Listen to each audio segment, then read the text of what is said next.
Assalamu alaikum. Today I am going to recite Surah Maryam, ayah number 71 and 72 with meaning.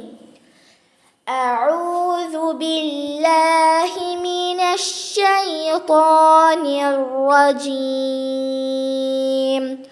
ശപിക്കപ്പെട്ട വിശ്വാസത്തിൽ നിന്ന് അള്ളാഹുവിനോട് അഭയം തേടുന്നു. ബിസ്മില്ലാഹിർ റഹ്മാനിർ റഹീം. പരമകാരുണികനും കരുണാനിധിയുമായ അള്ളാഹുവിൻ്റെ നാമത്തിൽ.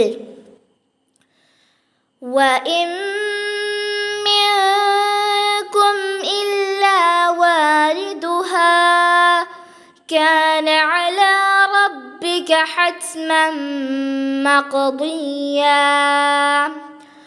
അതിനടുക്കൽ നരകത്തിങ്കൽ വരുന്നവരല്ലാതെ നിങ്ങളിൽ ആരുമില്ല. അത് അക്കാര്യം നിന്റെ റബ്ബിൻ്റെ അടുക്കൽ അനിവാര്യവും തീരുമാനിക്കപ്പെട്ടതുമാകുന്നു. ثُمَّ نُنَجِّي الَّذِينَ اتَّقَوْا وَنَذَرُ الظَّالِمِينَ فِيهَا جِثِيًّا. പിന്നീട് സൂക്ഷിച്ചു വന്നിട്ടുള്ളവരെ സജ്ജനങ്ങളെ നാം രക്ഷപ്പെടുത്തുകയും അക്രമകാരികളെ മുട്ടുകുത്തിയവരായിക്കൊണ്ട് അതിൽ തന്നെ വിട്ടേക്കുന്നതുമാണ്.